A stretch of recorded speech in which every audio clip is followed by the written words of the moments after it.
Hi, my name is Chris Perez. As Alicia said, I practice mural art. I also work in public art and accessible art. And yeah, Maryland Dust was a great show. It was okay. I'm gonna start my timer. So, majority of the work that I've done over the years gravitate toward this ethereal way of looking at visual arts. Ethereal as in like you can't grasp it. It's almost like in the ether. I like to delve into things that are more abstract and ideas than representations of faces and people. Um, Majority of them in my work has been revolved around abstract art. And so when I started at OCAD, this was my thesis, and it had to do with a lot of brushstrokes and a lot of memory.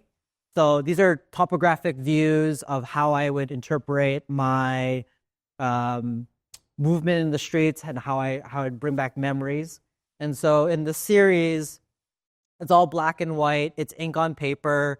I was more interested in what the one mark you can make with a brush, and so I gravitated toward that as abstract expressionist, right?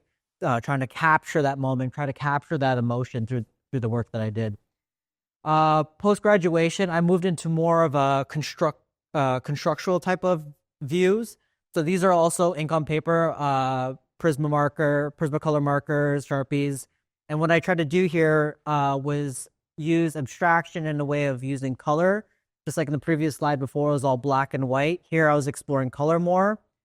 Color for me was more of a expressionistic thing, like using reds for vibrancies, yellows for openness and joy. One of my favorite colors is blue. I'm a Pisces, so it's kind of like a watercolor for me. I don't know. I like blue. So a lot of the work that I did moved toward this. It's very hard edge. It's very structured, right? There's a lot of directness to it. It's not as open as my newer work. But when I explored painting, I came up with these more landscapey, kind of like ethereal forms. A lot with drips. I was more focused on how the physics of the paint worked. I was interested in like how much can it drip, how much texture can I bring on with the texture, can I move people with it? You know, if you put a medium on a canvas and someone moves around it, you essentially move that person around the canvas, which I was kind of interested in. I was more interested in spaces, driving back to that idea of regurgitating my memory through brushstrokes. I think textures was another way for me to like really emphasize that motion. And so this painting is actually lost. I don't know where this painting is. This painting is actually in Hamilton in someone's house, but it's just a contrast because these are a couple of years apart. This was 2012 and this is 2014, 15. But again, I was working with the kind of the idea of like this ethereal, right? And the expression of drips and textures and stuff like that. Again, these are another series of paintings that I did. Actually went to OCAD thinking I was going to become a conceptual artist for video games like Blizzard. I played a lot of video games, you know, like StarCraft and stuff like that. And as I got into art school, they taught me about abstract painting and abstract theory. And so I became more of a conceptual artist. So I wasn't really thinking about the characters or levels or games. I was thinking about like, what does it mean? You know, like, oh, it became more of a question than instead of finding the right answer, you know? As years progressed, I had my own studio practice. And so the opening series I have here is called the Rice Cooker series. So the Rice Cooker series is based on my Filipino heritage. First born Canadian, born in Toronto. I wanted to express a way of doing that, and I found an abstract vehicle to say something. And through my painting, I was actually referencing rice cookers. So if anyone's unfamiliar with the rice cooker, it's a device you put rice in, you click the button, and it cooks. But with that idea, I looked at the actual object itself, and it has this watercolor floral pattern or design on it, which I was really interested in because it just threw me back to the idea of sitting around the family. There's a rice cooker at every meal. There's your cousins, your family, everything that had to do with nostalgia kind of came from this rice cooker, and they still print it on today. So, I used that rice cooker flour as the jumping off point to abstract the idea of cultural identity, because as Asian Canadian, we eat a lot of rice, for those who don't know. And we use it as a center point to like add to every meal. So I thought it would be a great idea to use that, but abstract in a way where I'm not representing the rice cooker directly. I'm painting these floral abstractions that are represented from the pattern, right? Because now I get to play with the idea of like, what do you see as an abstract artist? What do you see? Oh, I see a flower. Oh, I love these hydrangeas. I love these roses. But I tell them it's like, it's not a flower. It's a reference to a flower design on the rice cooker. And there we have that storytelling. There we have that connection of how we grew up as a family. Even with your old, I don't know, hand-me-downs of pottery and glassware or, you know, cookware, there's like this flower design that kind of like is homey.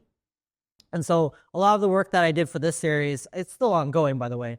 I that was a jumping off point for these florals. So this one's called Duality. This is actually still in my living room, but it's about 5 feet by 4 feet. This was kind of the centerpiece for the show. So the reason why I used the mirroring, right, was another point of attention where I wanted people to think, okay, well, let's look inside each other or look inside yourself. And one of the easiest ways to do that was to look in the mirror, right? The mirror is almost a gateway to say, self-reflection, right? Like, like you can reflect and see what your face is like, you get ready in the morning. But for me, I thought it was a point of self-revelation because no one sees you like you do yourself, right? So you're revealing the things to yourself just by looking at yourself, right? And so I thought the mirror was a great way to do so. And, you know, with anthropomorphic figures, like you could see faces. Some people saw faces, butterflies, those kind of like parallels are shown in this kind of style. And so on the left, you have that reference painting, the study to that. And the other one is more of that blooming in the darkness, ethereal as well, to the rice cooker. This piece in pieces is also a reference to the rice cooker, but it's more of like that Chinese pottery where you get to see like, you know, bright colors for a teapot set. And I left, if you look at the top right corner, I left a red block, meaning it's just the price tag. You know, when you go into like a dollar store and people leave the price tags are just red. I also wanted to reference that. I didn't want to be too literal.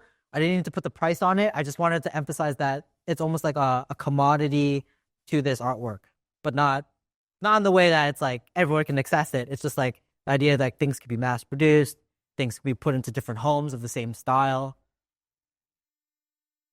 Again, with the mirroring effect, you know, this is both references from the rice cooker that I used and I'm abstracting. This one looks like a skull to me a lot, but I feel like other people will see other things. Again, what's great about abstract art is that we're able to like configure what we see, right? Our settings are all different, right? Configure the settings. So we're all trying to figure out what settings, what we see and how we see it, and then have that relationship to other people. And that's where the real conversation starts, right? Like you don't say like, oh, how was your family? It's like, oh, this picture reminds me of what I did as a child. Oh, can you like expand on that? And then you're trying to talk about stories and more in-depth conversations. This piece as well is just floral compositions that I did from the rice cooker series. And this is more later in the series. This is in 2019. These were all made in Vancouver. And so these were done in my new studio in Vancouver. And it's a reference to the rice cooker, but with more emphasis on the ethereal and more dynamic. And what I do in my practice as well is collaborations. I find collaborations great, especially when you want to work with someone that you maybe have never worked with or want to work with. It's a great way for you to problem solve as you go along, talk things out, seeing process. I advise a lot of people to do collaborations, not just as a painter or muralist to muralist, maybe a photographer and a sculptor, because all these things have the same rudimentary pattern, but it's like the jazz we play together to make sure that we find the right song, if that makes sense. So here we have a piece by Andre Kahn that I collaborated with for my solo show, and then Jordan Mackay, who's an illustrator. Both great friends of mine, both abstract thinking people, but it's great that we have this duality to conversate and to explore these ideas. Murals. I teach murals here. I don't know if anyone's here interested in getting into murals, but I can explain more. Anyone interested in doing murals? No? Okay, fine. So the early starts of my murals were pretty much pre-exploration of spray paint. This one was done at the Women's Center in Toronto, which is on the east side, Little India on Gerrard, the hub. This was my first commissioned murals. This is expanding from my drawings that you saw on the previous slide from 2014. And it's mostly of a graphic design just to fill in spaces. But again, I was relatively new to murals. I was still kind of scared. Didn't want to really mess things up. I worked as a house painter for many years, which gave me the confidence to know the materials, right? To know the processes. But when it came to the execution, that's a whole different story. Here is some murals that I painted for the local pizzeria in front of my house with Jordan Mackay, and another one for a no longer shawarma shop in Kensington Market in Toronto. But here we're just like early starving artists, paid in pizza, paid in food, trying to survive. But here we're able to have fun. There's not a lot of direction they gave us, which was great. For most artists, hyper direction is not always the greatest way. And we're able to work together to create patterns. I was really into repetition. The idea of like consistency and texture really gravitated me during this time. So we continued with that. I was more now exploring exterior spaces. I was exploring more of the construct of what is space around us and how we interpret it. So if you look in these slides, this isn't actually an abandoned house. This no longer exists. It was in Scarborough, and I found that they boarded up a lot of the houses. You could probably see it on King Street in Hamilton since the LRT is coming in. I thought it was a great resource to use because they're not going to use these boards. So I used it. I painted it all black, and then I continued this idea of repetition and patterning. Obviously, I didn't have permission. Obviously, I had to do it on my own terms. But it was a great workshop for myself because I'm putting myself into an unknown situation and an unknown territory, which survival instincts kick in, and you're like, okay, I gotta finish this now. What can we do? And then I repurposed this green chair, or paint this chair into a green chair to match the mural, which I thought it was kind of cool at the time, just reappropriating the ecosystem around you. And again, here, this was in Mexico. This is in Cabo. This was an abandoned resort. Same idea. I really wanted to explore patterns. It was a way for me to interpret the space around me since I'm in a new country. So same idea goes with, and I was playing with these leaf-like textures. The line work that I did, constructed from graffiti and abstract art and painting, made me kind of create these like illustrative lines, which I started developing through the more use of spray paint. So I just kind of wanted to emphasize that in these. Garages. For anyone who wants to start murals, garages are one of the best ways to start. It's easy to do, relatively, but it's very personal because it's someone's house. If anyone's been to Toronto, there's a bunch of laneways in Toronto, and they're like the kind of hidden museums you'll never find, you know? So I find these very interesting because they're almost forgotten spaces. You just park your car in it and you go home, right? But with the garages, if people use that on your daily commute, it's a surface for representation, it's a surface for exploration, it's a surface for expression for sure. But garages are a great way. They come in various sizes. A lot of the commissions I get are also garages from the work that I've done in the past. So this is one from the Annex, and I think this one is DuPont. No, this is Christie. The majority of these are going to be in Toronto. If they're not, I'll explain where they are. But garages over the years, they developed this like miniature canvas compared to murals. A miniature canvas where you get to explore, create, just make something different. And there's so many garages. I feel like there's a laneway project in Hamilton or in Dundas ready to go. It's just we just got to get the signatures and people's emphasis to do this.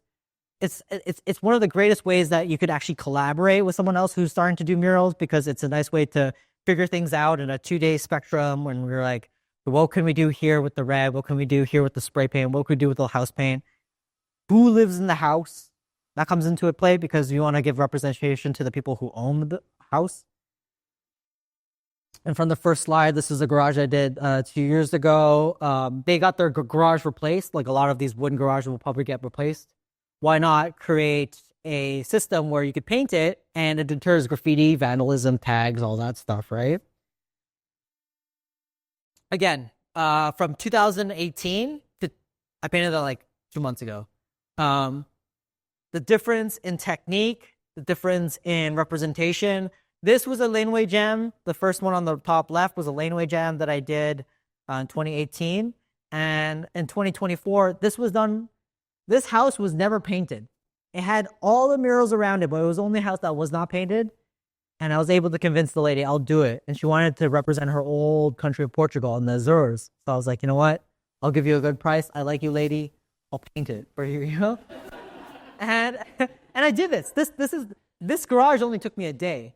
So it was a quick way to show that there is appreciation to thank you for giving me the time to talk to me. Thank you for giving me the surface to paint.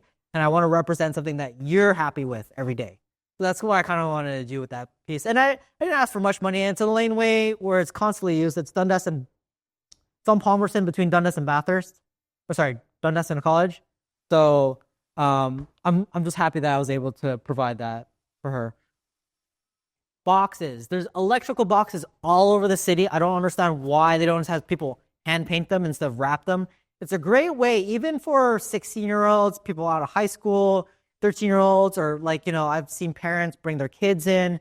It's a great way just to like beautify the city off these electrical boxes that are traffic control boxes that control the light signals. I started there back in 2012, 2013, fresh out of OCAD. Starving, just needed one exposure. Over the years, boxes have become like a quick way for me, well, because of the processes over time, right? Quick way for just to interact with whatever's around me. Like, oh, there's this shop. I'm going to go give them my business. I'm able to, you know, buy a couple pieces of food, go visit them, have a chat. Oh, I'm painting outside. It's pedestrian friendly. It's accessible. It's on the sidewalk. It's visible from the street. It's just one of those things where like, it's overseen by a lot of municipalities as a great way to support the arts without doing not too much. You just give them money for the materials and your time, and they're able to express themselves, and they're able to find their pattern and their repetition and their you know, the process through these boxes. And you know, they're great. They're at every intersection you see. So I'm just a big advocate for accessible public art in that kind of form, as well as anti-Doug Ford.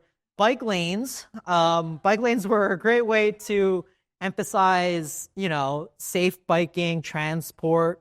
And I think with the bike lane murals, since they're so low to the ground, they're easily paintable by people who obviously have, you know, they can't stand up all the time. It's easy to sit down.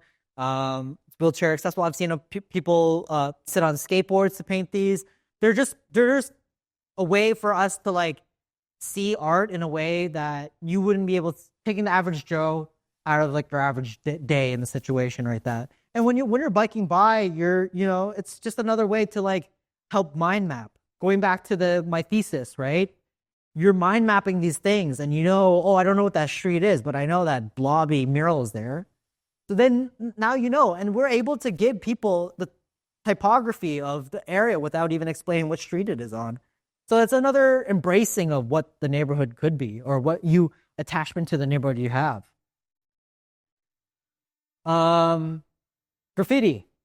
It's illegal. It should be, my opinion. One of the things that I did with the classes that I taught this summer with DVSA and the graffiti program is, it's all you. It's all about you being you. No one can tell you what's right or wrong. The more you practice it, the better you'll get. And I was telling the kids, like, you don't even know if you see a tag, if it's done by your classmate who's 12 years old or someone who's 40. You don't know, because it's non-binary. There's no identification aside from the tag, which I think is great because it removes all the aspects of what we think is visual. right? We staple the ideas into the repetition of the tag, the same name, piece. Style comes after. But when it comes to like, train graffiti, when it comes to someone marking, someone who's like maybe homeless, have been traveling tracks all across Canada, they leave a little moniker, at least they're known. A lot of times I'll be teaching this in the summer, in the winter for adult graffiti, but it's a very primitive way of expressing oneself without knowing not too much. And as we're English speakers, or francophones for anyone here is francophone, Canada, we write right to left or left to right. But other countries and other cultures, we read right to left, right? So it kind of like dismantles ways of how we look at things, right? So if I were to put something on the wall, would we start on the left or would we start on the right? So I think graffiti, what also it does, it provides different surfaces and aspects of how to look at things. So this is just like a plethora of tags and what we call bubble letters on top of each other. But you could see something like this on a doorway, on a box, under a bridge.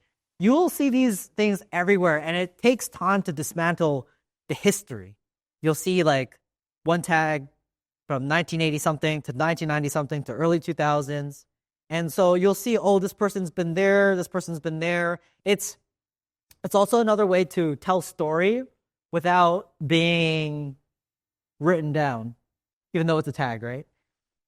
It's a story that doesn't need to be put on the internet. It's not Instagrammable. It's a story that you meet someone on the street and you have that conversation, you talk about things, and then the history is built. The stories are built. It's very primitive. I like how Aboriginals, when they talk about their stories from pre-colonial times, you're talking about this story was handed down to this elder, and this was same thing with graffiti. Same thing with graffiti. It's told through story and it's built through story, just like how legends are built off stories. I just like that whole aspect of this whole culture is really what I like to press when it comes to like understanding it, not just as, oh, I can scribble on paper, but like how we actually think about that scribble, And so that's my fascination with graffiti. You could obviously take it to different styles. You can both. This is a commission for Niagara Falls. I think it was New Skin. It was a mural I made. Again, you can create letters and styles and different sorts and arrangements and breaking things down and reconstructing it. Every country, every heritage has a different way of looking at letters. So that's just another way for expression through like color, form, 7 elements. To those who know the core elements of art. Commissions. So commissions are like, can you paint me this? I want it to look like this. And you're like, all right, cool. But there's more to that, right? There's a lot more. When they give you more time to like design, you're able to think, okay, well, how can I interpret this? How can I proportionate this? How can I represent this? And so the commissions I have here on the slide, some are commercial. The galactic ones are for a brewery in Vancouver. The top pyramid one is in Madrid. The Jollibee character, which is this kind of like bee character, is in Vancouver as well. It's just another way. As a muralist, sure, you can create the image. Like, I am an efficient, artistic, creative person to create an image. You can hire me, for sure. But when it comes to art, when it comes to like art for me, I feel like there's a lot more to be said, and it's one of the hardest things to touch on because I have a philosophy where it's money is easy, art is hard. If you want to go make money, applications like McDonald's, you could ask from someone for $1. To make real art that really means something for you, to like gravitate, to show yourself self-representation is very hard.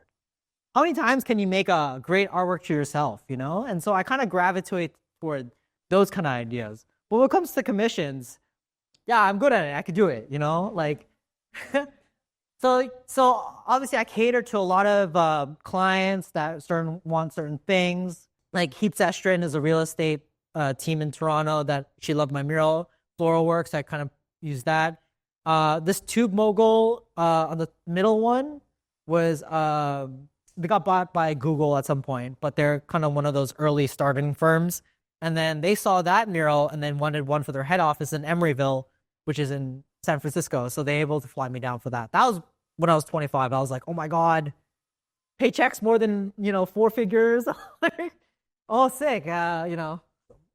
So over time, when it comes to murals and clients, a client that you have a good relationship is better than onboarding multiple new clients, because the workflow might be different, the budgets are different, you don't have that history, right?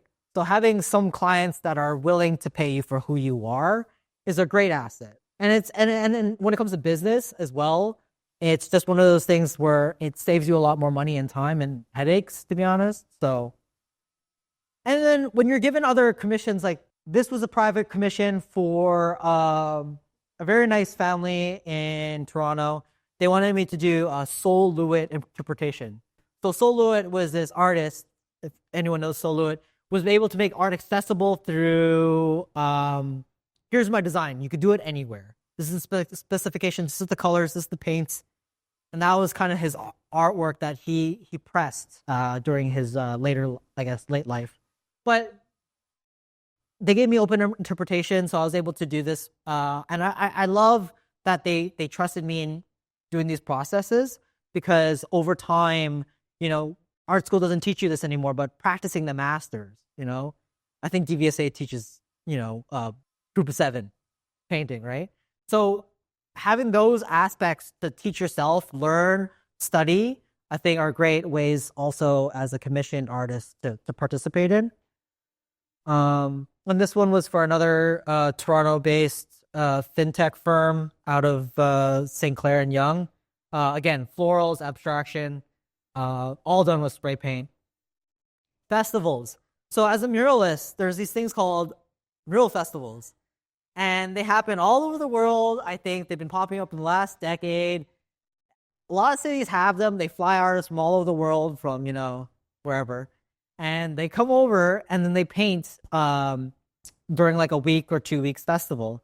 What's great about festivals is you get to meet so many different artists that you may have not known from around the world. I'm going to one festival this coming December in Jamaica.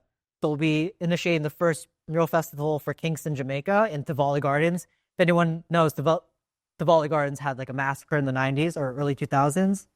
And it's not the greatest neighborhood, but again, the power of art can convey so much that participating in these mural festivals, especially of the one in Jamaica, introduces artwork to the masses in a way where you're not just like picking what gallery to go see, paying an entrance fee, going inside, not knowing why this is priced this way, not knowing the artist. Festivals kind of dismantle that, and you're able to actually, I think everyone knows from COVID, you could go outside and look at stuff, right? So I think mural festivals is a great way for anyone to like look, explore, meet, public art, being to the public, being accessible. You're able to actually see people in process as well. So the top left one was in Chilliwack, BC, and that one was Plaza Walls in Oklahoma City. This one was in Hamilton. This was part of the Concrete Canvas. They don't do Concrete Canvas anymore. I think the city's trying to do some interpretive mural program this year. But this was for the Filipino Community Center near Gage Park. Again, it was just a great way to meet local people who came by, who wanted to help out. Again, art is about sharing stories, sharing ideas. Festivals is another way to do it with more people, maybe people you've never met, people you've seen. Again, it's very great for networking. This is Burlington. This was through the STEPS program. This is downtown Burlington, off the street that's off the waterfront. I don't know, maybe waterfront. I don't know what it's called. But again, they gave me the opportunity to explore the artwork. I was able to meet the owner of the land. You're able to meet a lot of owners too, like hearing stories from like, how do you get the possession of the building, history of the building, all of this. Again, like I say from graffiti, it's all a spoken story, stories that are told upon each other, not written down, not on logs or anything like that. And sometimes you're at a festival and they're like, you can find any surface to paint. And so these two are from Miami Art Basel during the week of Art Week, which I'm going back to before I go to Jamaica. You find a wall and just paint it. If you could find a wall and just paint it, it's all up to you. You can do whatever you want. They kind of let that happen, which not a lot of cities would be like, oh yeah, we'll tell the cops not to care about anything. Okay? So I'm going to go out. I found these areas. I painted these in like a day because, again, situation and space, you kind of want to take those into consideration. This is in Vancouver. This is one of the first large-scale murals I did. I did this all with a ladder, by the way. And I did it all with a small roller and spray paint. So, again, as a house painter, I'm like, it's 2 days of rolling, whatever, right? But as an artist, you're like 10 hours of sitting down, like, what can I do, Like, so there's different processes that I used to mix up. This is during COVID. This is 2020. This is in Edmonton, Alberta. This piece, I painted in -14. I had 3 pairs of pants, 2 pairs of socks, 2 jackets. What's great about this is I freestyled this. This all just came off the dome. This came just like straight up, just like, okay, what can we do? I had colors in the car. I was like, okay, what can we do? Painted the wall black. I punctured cans with spray because they couldn't open. So the thing about spray cans is if the nozzle and the button don't work, there's still paint in there. So what you could do is shake it and puncture it so that the paint releases. It's a one-time thing, and you're able to use up the paint even if it doesn't come out the spout, right? So I painted this all in one day. It was fun to do. It was very cold. But again, as a mural artist and someone who's practiced graffiti, if you're given the opportunity, I will. This isn't a hike. This is in Whistler. There's a train that got derailed and they left it in the forest because it was too much to pull out. And so people use this as a hiking trail. And this is also a paintable spot. So I went here during COVID time as well because they told us to go outside. And I painted this in a day as well. I was exploring textures, exploring space as well. Every time I go out, I try to do something different. Like, I think a lot of artists want to do something different, but I think we're also pigeonholed by galleries to tell us what clients would like to buy. We're pigeonholed by the criteria of the echelon of the art world, or maybe institutions to say this is the way. But for me, I understand that, but I also want to have fun and explore things that are different. This one was painted for in my old neighborhood in Vancouver. It was constantly tagged. So I offered the owner to do a mural for him. So that's a little bit close to home. And then again, with collaborations, we have one with Andre Kahn. This is in Hamilton. The middle top one is in Hawaii. The one on the top right is Guam, Toronto, and Vancouver. Again, given the opportunities in the space, I would love to collaborate with people because we learn, we share stories. The direction your art might never even take a direction that you ever thought would ever take. So I think those are opportunities that we should have fun with, right? Are we on time? 10 minutes? Okay. I like The Simpsons. I paint The Simpsons.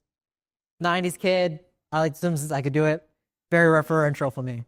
And then here's just the timeline of like 2013 to 2024 of like the consistency and styles of how I've explored and gravitated towards representation, maybe due to commissions or maybe due to the idea of emphasizing direction through art, like visual representation. Yeah, just a little throwback to the things that I've done in the last couple of years when it comes to murals.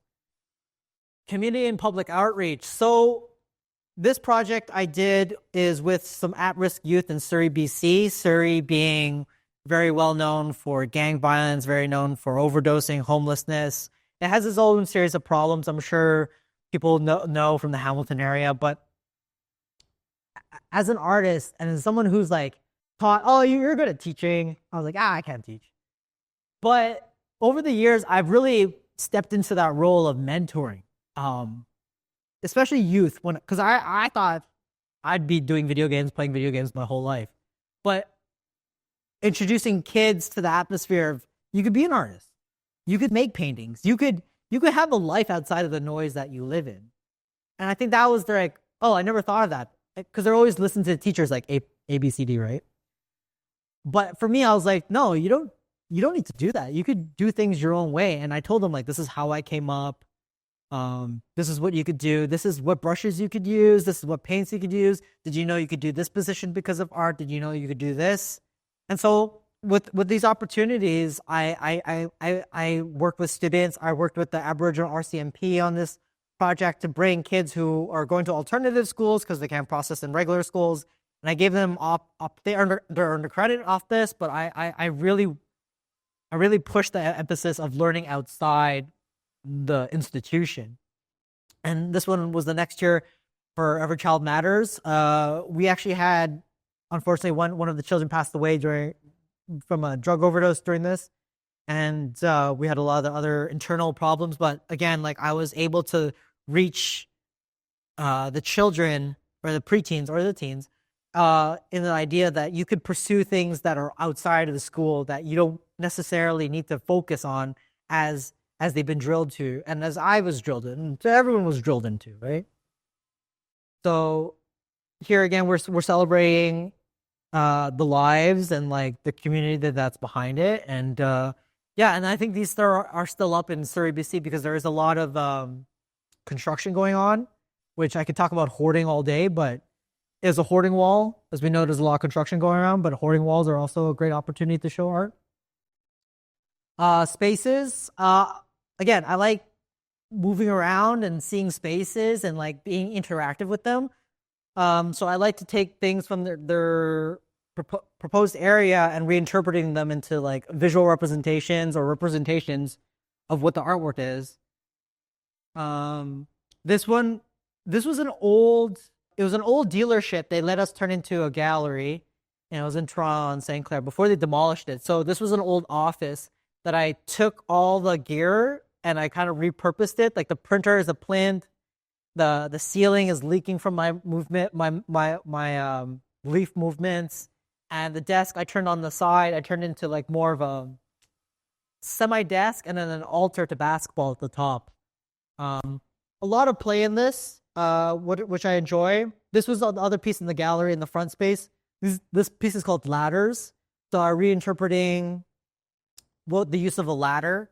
I was really influenced by Duchamp and Arte Dante on how we perceive spaces and how we interpret objects around us.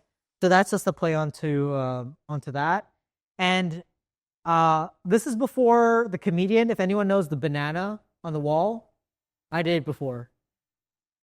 So in 2019, I went into the forest of BC and I took a banana with me. This is when I was really into interpreting spaces, and I took a banana and I brought it into the forest and started putting it on things. Just as a way of quickest way of learning something is having fun, right? So I wanted to learn what it is to recontextualize spaces. So I took this banana and started putting it into the river, into like this abandoned car that was in the forest. Again, clarity ensued, but I did it first. Just to let you know. No tape, though. No tape. And this is toward the last segment of the work that I'm doing. So I've been exploring VR and AR. Again, full rotation of the spaces. Using AR technology, augmented reality. I've been using LiDAR, which is technology using light and a sensory of the light. So I have 3 cameras on my phone that you could use, and it uses LiDAR technology to scan. So I could scan this room and turn it into a 3D object, right? So what I could do is make 3D models. So I've been really exploring the idea of 3D models and trying to represent that in different forms through my practice. Also with the idea of VR, I think everyone knows what VR is, virtual reality. This is a painting program, Tilt Brush. You could paint with the headset on. So I was trying to create environments through this. This is not a real rooftop. This is a rooftop that's just done in a video game. But again, it has the traditional processes, but reinterpreted because of the virtual space. You're able to place yourselves in, make-believe land and make-believe rooftop and make-believe alleyway and stuff like that. This is another thing with the exploration of every time I get a toy, I think I try to break it, right? Because you're trying to see how far you can take things, right? Because given a balloon, what can you do with a balloon? Well, can I squish it? Can I move it around? Or with a ball, what can you do with a ball? Can I turn it into a cube? Maybe, I don't know, right? So the idea of play for me in this was I'm trying to figure out the dynamics. Where does it cut off? Where does it break? Where is the points where it glitches? So I think having that internal play with the orchestrated idea of confirmed reality to your visuals. I think the play where you could break it is an interesting part because that's the part where like, now that's human, right? This is a bust, again with the 3D scanning. This is a bust of I was in the Philippines. I was painting murals in this neighborhood. It's a basketball court, and I got the kids to stand there, and I got scan the bust of this boy who was like, he was fun enough. I forgot his name, but he was fun enough. And I got to scan him, and then I created a series of 3D printed busts or almost like chess pieces, and I presented it on this broken TV screen. And for the viewer and for the instigator, what you would do is you just move it around, right? There's no rules. Like, we were also already given the idea that these look like play sets or playthings, so you're just going to move it around. But if anyone's ever touched a broken TV, it starts creating these like lines, these broken kind of colors. So I thought it'd be interesting to let them explore that themselves and investigate it in that way. I did this piece during my residency or continued residency with the Sari Sari Exchange, which is Asian diasporic residency. We're all trying to do AR, VR, XR, enhanced reality pieces. So I showed this at Asian Real Festival at 401 Richmond last October. I scanned the market. So this is what we call UV mapping. UV mapping is when we take a 3D object and we flatten it out to the planes of where it could be accessed by light. So this, as you can see, there's a bunch of bananas, fruits. This is a market in Palawan. It's a small island outside of the Philippines, still part of the country, but it was an old market that I scanned because I really wanted to inhabit the idea of the market. So one of the ways I did it was to 3D scan it. And through that 3D scanning, here's a little bit more of idea of what it does. So this is a small vault commission I did for Heaps Estrin, but I scanned the whole vault or safe. And this is what it gives me. So when I put it back into this program called Blender, right, which is a 3D rendering software, it spits out this UV map. So as you can see, each plane is created into like a little segment, and it's very like chaotic, right? But it's based on computer programming, but it looks very chaotic to the human eye. And that's what interests me, because now you're taking space, flattening it, and you're trying to represent it back into space, right? So the work that I've been doing now revolves around that, just by the idea of play again. Just like, how can I get someone to move around the object in a different way that if it was a 3D object to a 2D object? And so again, this is like the stuff that I've been doing. This is my spray paint milk crate set at home. Again, it looks like a lot of mess. It is a lot of mess. So it's another way for the controlled chaos of things to be represented in space. This is actually a piece that I'm referencing for my next series coming March. I was able to get a grant from the city of Hamilton to create a accessible art show. So this is kind of like a pre-log preview to what that's going to look like. Again, this is the basement of my old building. And it was underutilized.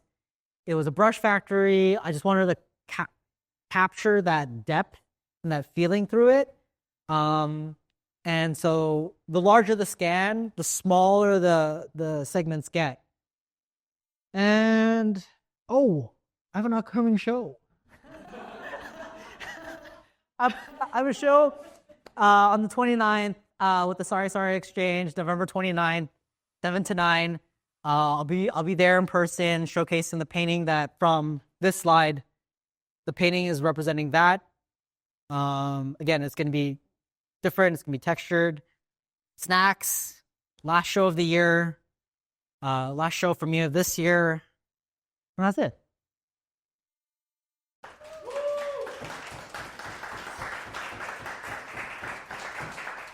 I'll keep this open. Yeah. So, 15 minutes of questions, comments, concerns?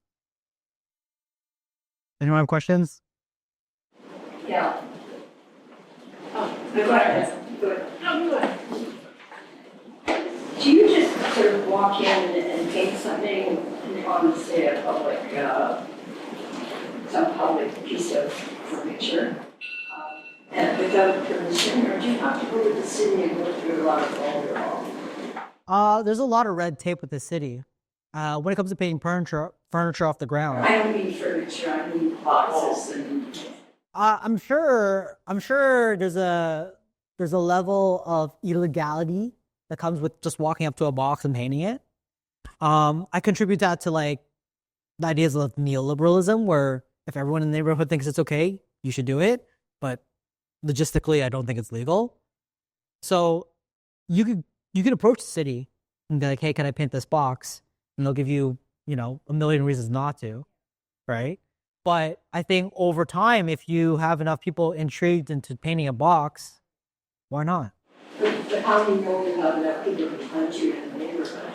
I think it comes to, a level of decentralized, maybe not decentralized, maybe an organization. It's like if enough people say to put a stop sign there because it's dangerous, I think a lot of people would put a stop sign. Kind of one of those things. Because it's owned by the municipal government, right? The box. But there's also boxes that are privatized, like the Bell boxes, like they're brown or green. They control the phone lines. And so those are privatized. You can go up to Bell, the organization, like, hey, we saw this in this city. Like I know there was one in there's some in Mississauga, there's some in Burlington that we just finished, and some in Oakville. So yeah, they were designed and then they would put the wrap around it. But I find some people who don't have that, savviness to computers, I think they're just old fashioned, just want to go paint it. They want to be in the atmosphere, right? So I think, yeah, I personally know some of the liaisons for the Public Art of Hamilton, and it's something I've been pressing them. So maybe it could be it, but we all know things with the government. You say 1 year, it happens 5 years later. So, yeah. You carry paint in your car? I carry paint in my car all the time. Never know. But no, but the thing is, like, again, like, it's happened in BC, it's happened in San Francisco, where if everyone's very liberal about it, they'll just let it happen, right? There's like skate parks that are built because they just let it happen, right? So it's one of those kind of ideas, because that's what the thing about art is like when it comes to the public realm, it's really up to the public, not to the city, right? So those are the things that are the conflicts, and I don't know. I somehow can't see you driving into Forest Hill in Toronto. No. It depends where you're, but down on the beach, you might. Yeah, and like living in Toronto when the boxes first started coming out, cops were always the cops like what are you doing? Like, oh, we got permission, but to show them like permission slip pretty much from the city. But I think everyone's accustomed to it that people don't like, oh, cool, thank you, and no one calls the cops anymore. So we have to kind of let that system take over first before Right. Yeah. In regards, thank you for the wonderful talk. Yes. When you're working with clients, and there are certain, we like to call it a brief, right? Like there's certain like stipulations, ideas that they want to bring forward, and it might inhibit your creative process. How do you actually incorporate what their box is into the process to actually enhance the end product? Enhance it for my gratification, or enhance it for them? Well, I guess like just for the creative process, right? So it's like, how have you leveraged, I guess, like their brief to help actually assist you in creating a better piece? End product? I guess I would just give it to the idea that you could like give it tiers. Like, I'm not gonna do like historical art research for this project if you're only giving me this much. Like, I'm just gonna be like, okay, what does your company represent? Boom, boom, boom, 3 points. Stick to the 3 points. Mainstream that, and then that's what you stick to. Because the more you go into breaking those 3 parts apart, you start opening the spider web, and you get lost on each corner of the web. So if you compartmentalize, right? The situation more basic, and if you stick to it, then your client will be like trapped in that box, and Like if anything outside of that would have been like, no, that's too much. Come back. Oh no, I don't think we could do that. Come back. Because the more you press on to what's more efficient for everyone else, I think it's a lot easier for the end product. And do you find that makes the process easier or harder? It's easier. Sometimes I give leeway, especially if it's a personal thing. I'll be like, okay, this lady has like 10 stories about her family. I'm like, okay, I'll listen to the stories, but I like this story most, so I'll just use that story. Right? Because something that you like more, you'll work harder for. Something that you hate will make you like not get out of bed. Right? But you should get out of bed anyways, right? Because life's a negotiation. It's not everything you get. So once you negotiate your top priorities, then everything else just kind of follows that. Yeah. Can I ask another question? Go for it. So, I want you to paint my garage sale. Thank you. And what do you do? What's the process? Do you come and interview me and ask me what I like to do, what my hobbies are, and I like to paint too, by the way, but no, I can't paint that. Anyway, do you interview me and ask me about my interests and then pick up something from there? Well, if that's the idea, I have people like this garage that I'm doing right now. It's for the summer. They just emailed me, right? And they're like, "Oh, we like your work. We're thinking about this." Like first, I tell them what you have in mind, and if they say you could do anything you want, I'm like, "Fine, I'll do whatever I want." But if they're like, "Oh, I like nature," like this one's a dragonfly, well, Google dragonfly. I'll go through the dragonflies, and then I'm like, "Okay, well, is there any other side note?" Comments that you have to this, and then I'll try to I'll write the word down, and then what does that word mean to me, and how can I put that toward my style first, and then if anything else I have to do afterwards, I'll do that. But I usually, that takes process, so I don't like the idea of artists trying to do things for free, right? Like you spend 3 weeks on working on something for a design and you don't get accepted. That's like three weeks out of your day or out of your month. And so I asked for a sketch fee, and that sketch fee kind of like locks in, okay, I'll do this much work for you. And then after that, if you approve the budget, then we can go from there. Right? Yeah, because having more affirmative actions instead of openness streamlines everything. Like you don't go to McDonald's like, oh, what should I get? Like, I don't know, like get number one because it's number one. The same thing as an artist. Like, I don't know what to do. Well, I do this. Do you want to do this? Okay, but you have to be inspired. Inspiration comes from working at it. I don't think it just comes. Sure, it could come, but you have to be doing something, Like thinking and doing are two different things. If you think about being inspired, you're not getting inspired. But if you're actually doing something, you will get inspired.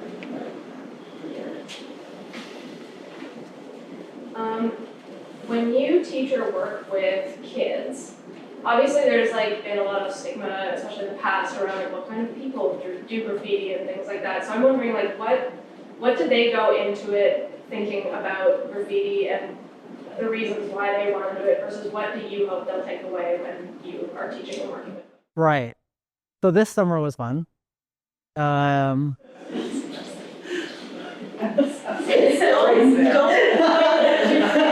That's my quote from the summer. Don't point it at your face. Oh, I did say that to them. Yeah. I did say that to them. They think it's like hip hop. Like I had some of the teens wear like graffiti inspired clothing. They think it was all just tags and like spray painting. But then when I told them to okay, let's write the same thing 100 million times, they're like, the vibes are off. I'm like, okay, what did but I told them through repetition, because repetition makes it better. You're able to find the nuances in it. What I really want the kids to know is that there's more than just spray painting and tagging. There's design elements, there's color elements, right? There's the oral history, there's a written history. So I kind of want to distill those ideas to them, because as the, black screen finger tapping kids go around, they're not going to know to look around and understand I saw that there and that there. Are they correlated? You know? Because like when I was walking the streets of Toronto, I'd be like, oh, it's same color, same position, same color, same position. This person probably just walked the street. Now you're like, oh, did you walk down that street? They're like, oh yeah, I did walk down the street. So you get to like really bring that primitive like idea of like marking and like knowing where you are. But I know the kids are like, you know, they're all emphatic about using spray paint. So I'll let them do that. But I'll tell them there's more to that for sure. Anyone else? Thank you for sharing like your whole timeline, artistic career with us. Like it spans, and it's interesting to see like where you started and how it kind of developed. Oh yeah, beer store runs for money. My question is, what advice would you have for an artist that has trouble loosening up? Because from the beginning, like Right. Like drawing is ultimate, painting is ultimate to them. and it becomes like loose for you, like your mark making becomes a bit more playful. Maybe that's like the better word. Yeah. I would even say just embrace chaos. Like throw everything to the ground. It's like pick up sticks. Just throw it down and you work with the game you gave given, right? Or, you know, like you shuffle cards. Like no one has a problem with shuffling cards, but you're creating chaos. So what's the problem when you pick up the first card? You know? So it's like, if you've been a painter your whole life and you want to do sculpture, sculpt with paint. That's the thing, right? Or if you want to take photos and you're like, let's say you're blind and want to take photos, like you would never know, but you would feel what you want to do by touching the object first. So there's always ways to do something differently. It's just that you have to like let go of every pre-noted things of like what it should look like. Drop your expectations. Just like drop them completely and be like, oh, it's like a pile of mess, but that was more than nothing before, you know? So sounds easy, yeah. It's like, oh yeah, I'll go to the gym every week, every day. So you do it and you're like, I'm tired. Anyone else? Cool. Thank you.